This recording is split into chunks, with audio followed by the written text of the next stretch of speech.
Hello and welcome to Safe Schools. I'm Curtis Graves. And I'm Andy Howard. Andy, I think we're going to have a great show today. We're going to be talking to a doctor at University Hospital, talking about a project or program that they do to inspire youth. Inspiration, that's a wonderful conversation to have, and our youth certainly need inspiration, and I look forward to it. I think it's going to be a great show. We'll be right back. It's a fact. Bullying happens. Bullying can lead to serious physical and emotional pain. But there are some things you can do to prevent or stop it. Stand up for the person who's being bullied. Let the bully know that it's not cool to pick on others. Take action by reporting the bully to a teacher or principal. In the end, when you help someone who's being bullied, you are also helping yourself.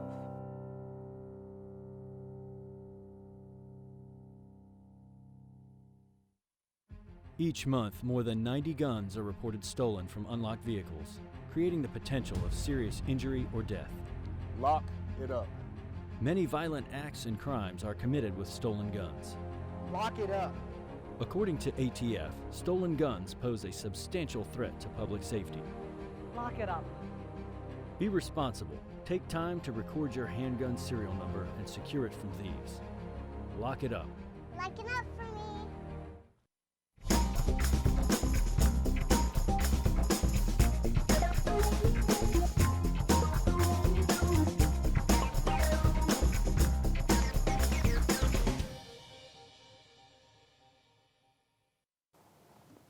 We'd like to welcome our guest, Dr. Ashley Williams. Welcome. Thank you so much. Welcome, Dr. Williams. Thank you. I really appreciate you all having me. Again, my name is Ashley Williams. I'm a chief surgical resident at the University of South Alabama University Hospital.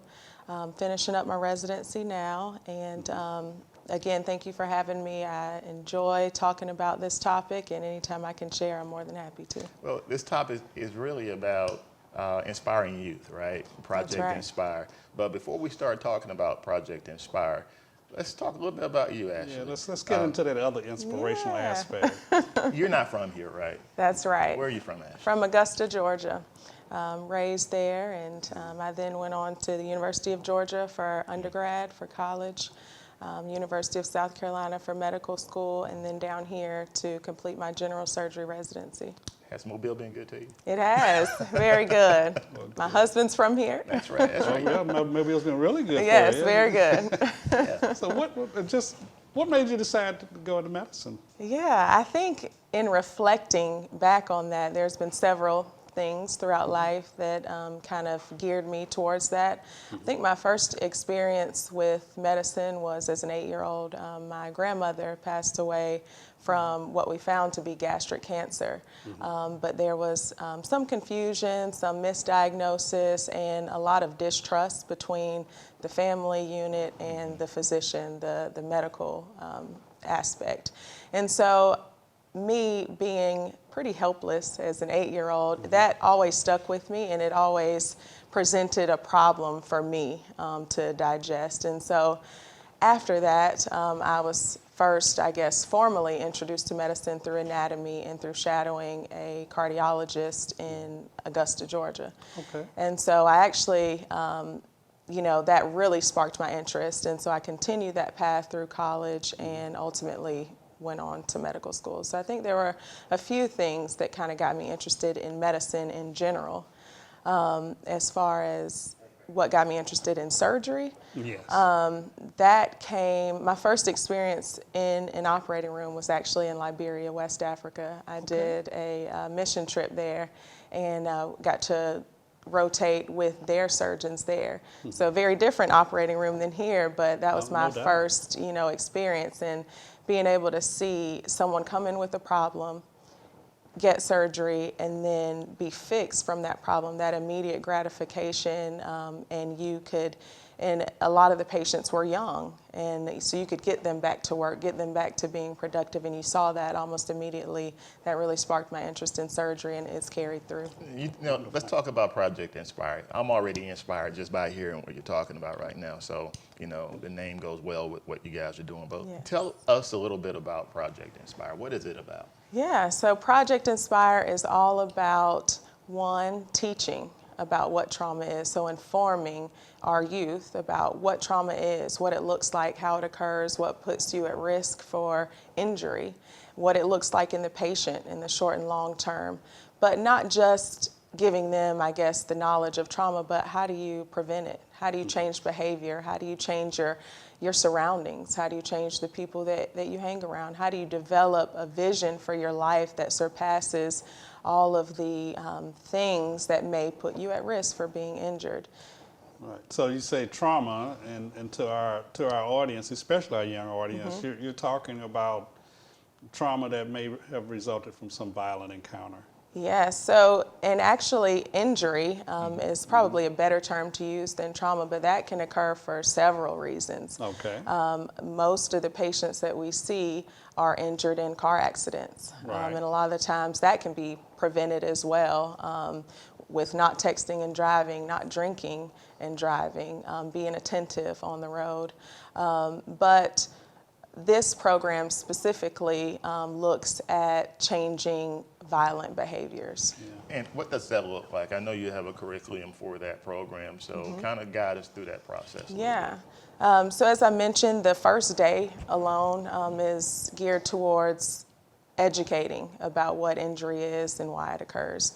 And then the participants get to tour the hospital potentially as a trauma patient would. So they start in our trauma bay where our injured patients first come in. It's our first encounter with them. They get to see the operating room because most of our, or some of our patients need life-saving surgery. And then they visit the intensive care unit. A lot of our patients spend a good amount of time in the ICU recovering from their surgery. They see the ward, and then unfortunately we end our tour in the morgue because that is a reality, unfortunate reality that sometimes our Can't save patients in everybody. there. And this program is geared toward what students, because these are students that are coming through the program, young people, adolescent. Who's your focus? Yes. So we have a collaboration with the Strickland Youth Center. And so our target is to our most at-risk youth. And so our participants come from the Strickland Youth Center gun program. They have had some affiliation with a gun crime or violent crime. And so the personnel at Strickland Youth Center actually identify which participants they think would really benefit from the program and need an urgent intervention. And that's how we get our participants. So have you had some feedback from any of these young folks about their experience once they've gone through the process? Yeah, so I talked a lot about the first day of the program. It's a 3-week program, and the rest of the program is dedicated to mentorship, to building our participants from a professional standpoint as well as a social standpoint. So they get mentors that are extended to them even past their graduation date, even past their time with us at the hospital. They all get certified in basic life support and Stop the Bleed. They participate in community service projects. We do a lot of mock interviews and take them to actual job interviews. And so the whole goal is to equip them with the resources and the tools that they need to become successful in whatever they designate as their goal or their interest. And so in doing that, we really develop close relationships with them, which extend to after the program. You know, I have to correlate the two things that you said in your introduction of your life and the topic that you picked. It's huge. We're going to take a brief break and we'll be right back. Thank you. The Environmental Studies Center is a natural sciences education facility designed to provide unique learning experiences. In addition, wildlife rehabilitation plays a vital role each day at the center. Featuring more than 500 acres of rich woodlands, the center affords teachers, students, and the general public an opportunity to experience firsthand the natural environment. Environmental Studies Center. It starts with us in the Mobile County Public Schools. Hello, I'm Renee Phillips, your host of Homeroom. Will you join us as we talk with the students, teachers, and staff about all of the great things happening in our schools? That's right, Renee. Not only are we here to keep you informed about the great things happening in our schools, but to also keep you updated on safety issues. Our show, Safe Schools, looks at ways to keep your child and our students safe. Not only are we looking at ways to keep your child and our students safe, but to keep you informed on how to connect with us. Manténgase informado aquí en Conexión a Padres. And we also score big from pre-K to high school with MCPSS Athletics. And then Inside Education puts it all together for you, showing you the ins and outs about news and events taking place across the Mobile County Public School District. We do this to keep you informed.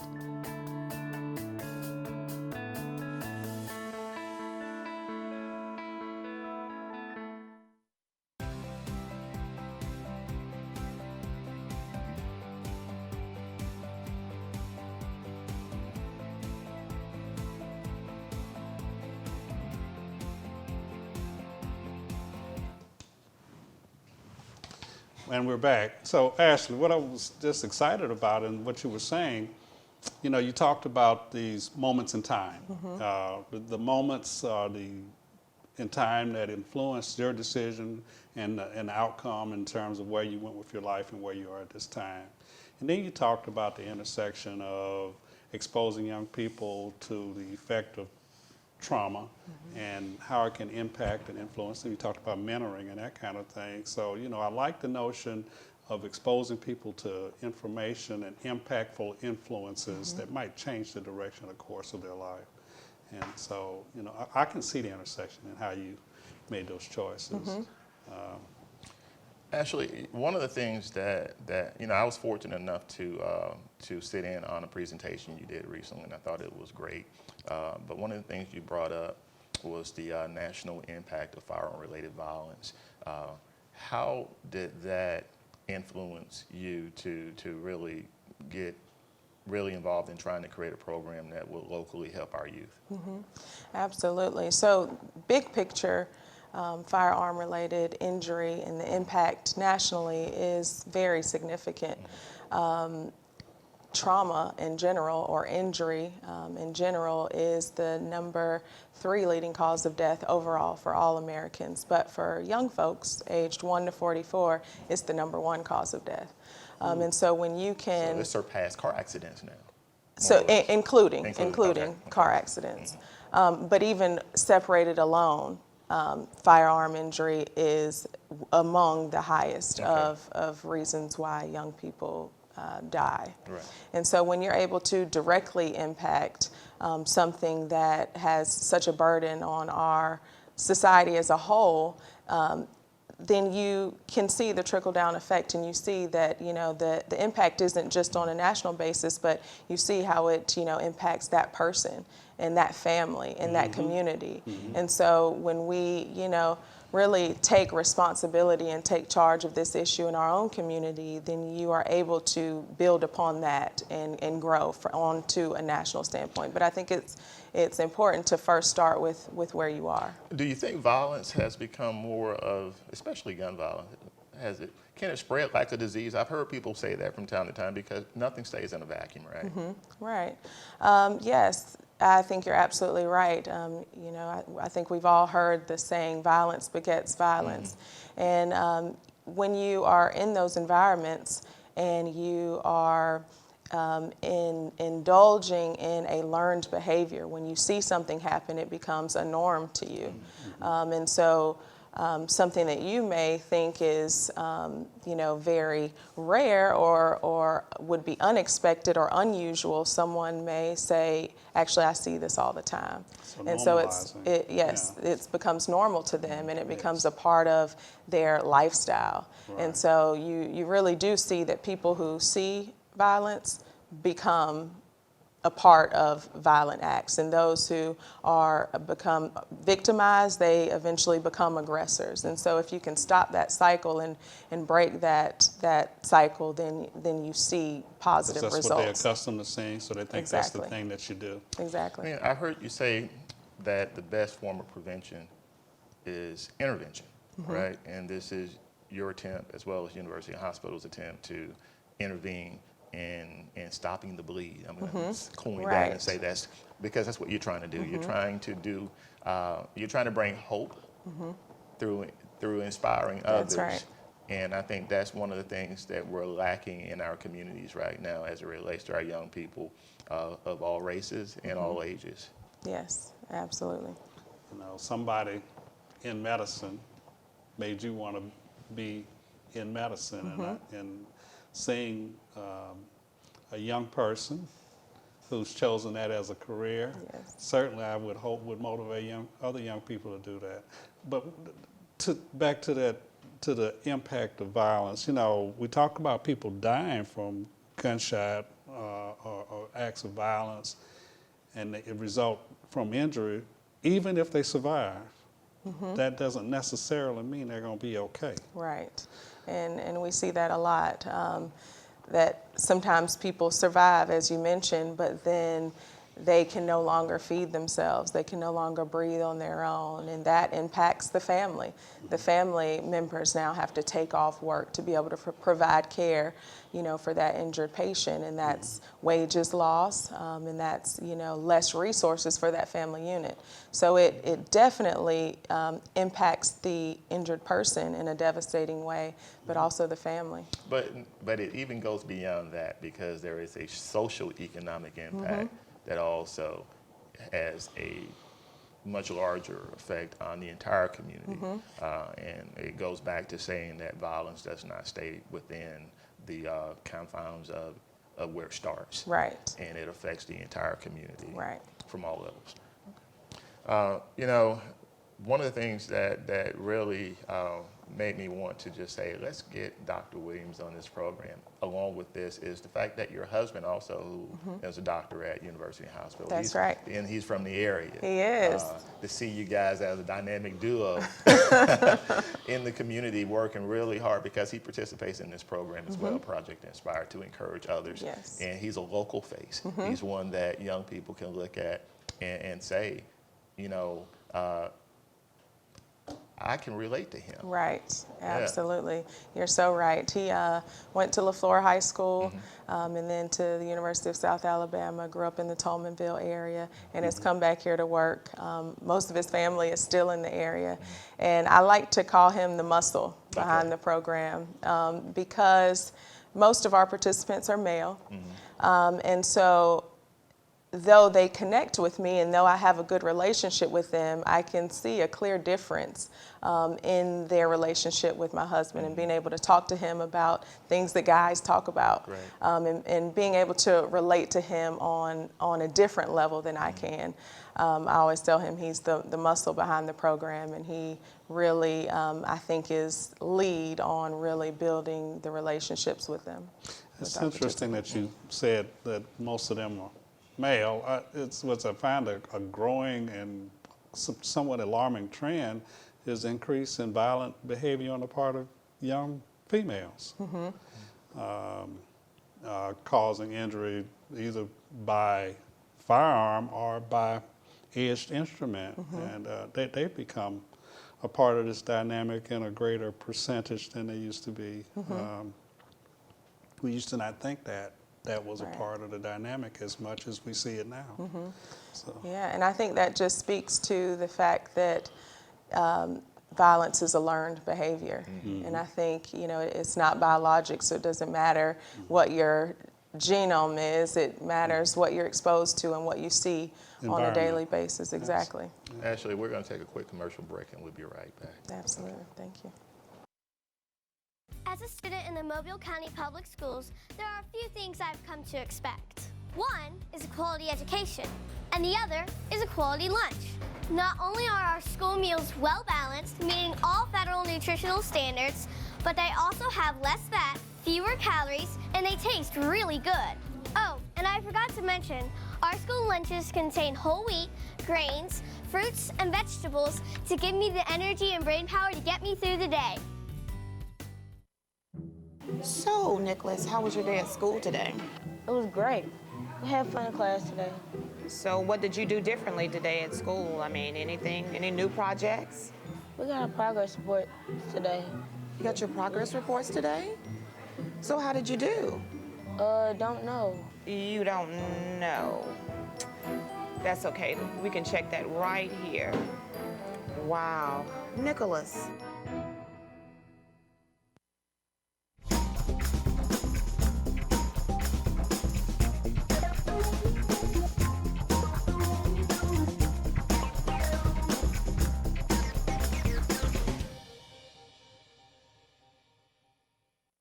Do you have what it takes to be an Envision graduate?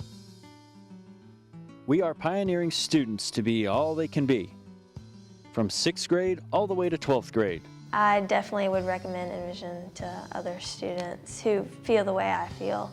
They really work with you, and they've gotten tutors, and you have online teachers to talk to.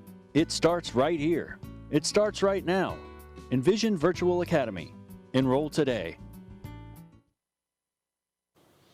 And we're back. Ashley, question, okay? Yes. If a young person comes to you, a physician, and says, what do I need to do what you do?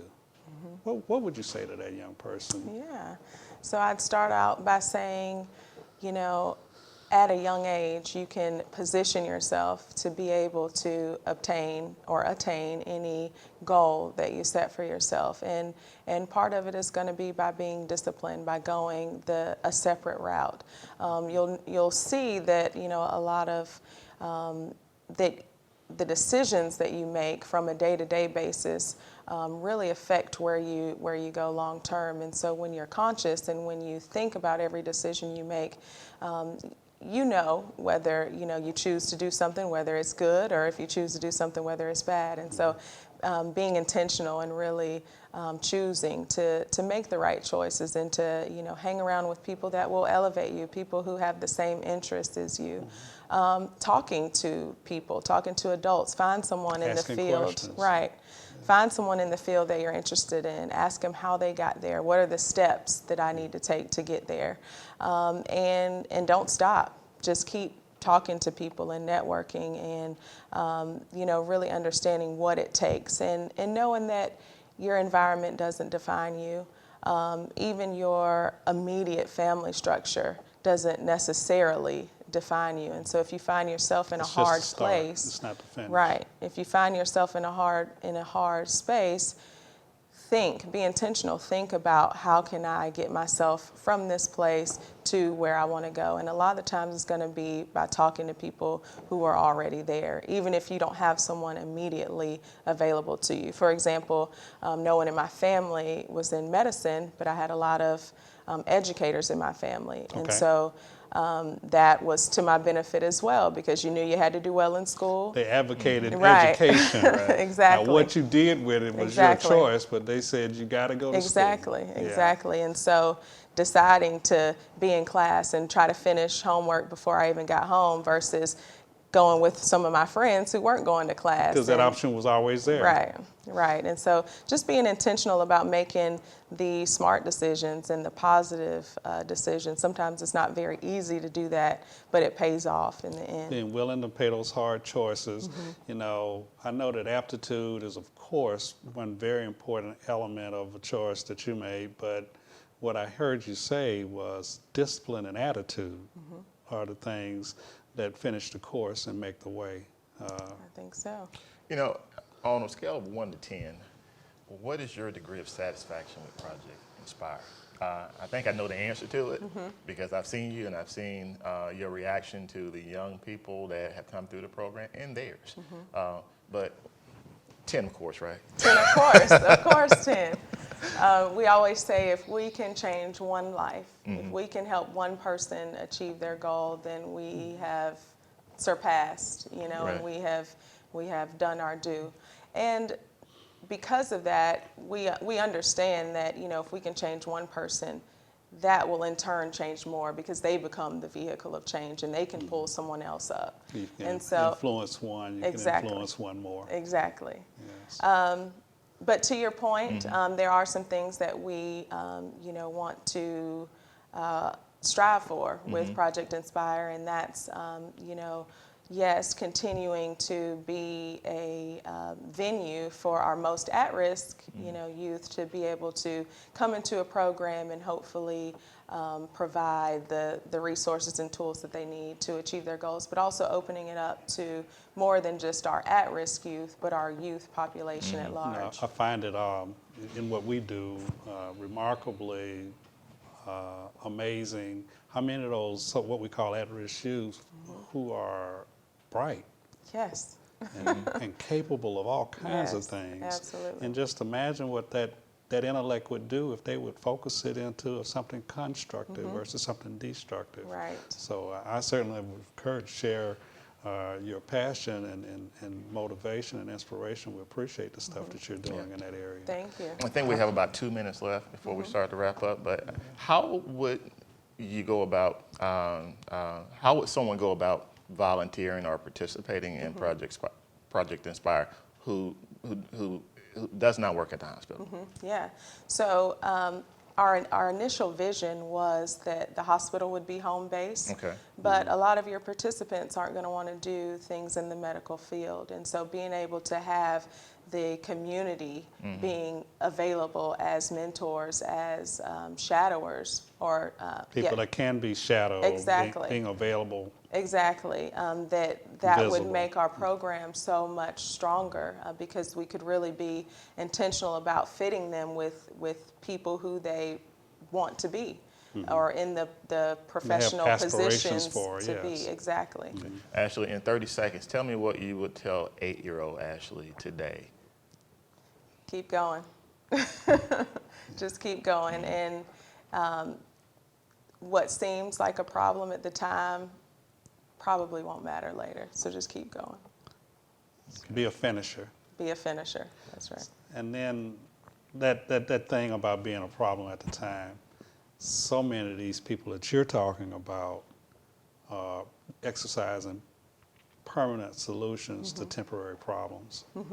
And if those young people could just take a break, yes, make a pause. What website can our viewers go to if they want to learn more about Project Inspire? Yeah, if you go onto the University Hospital website in the trauma division, there's a page that you can view Project Inspire and what it all entails.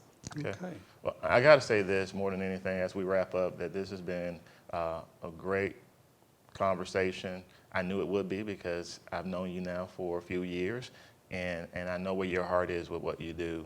And the extra mile you go with Project Inspire is inspiring, and it does give hope to those who need it. So thank you for everything that you do. Thank you all. Thank you. Thank you for having me. Spend safe schools.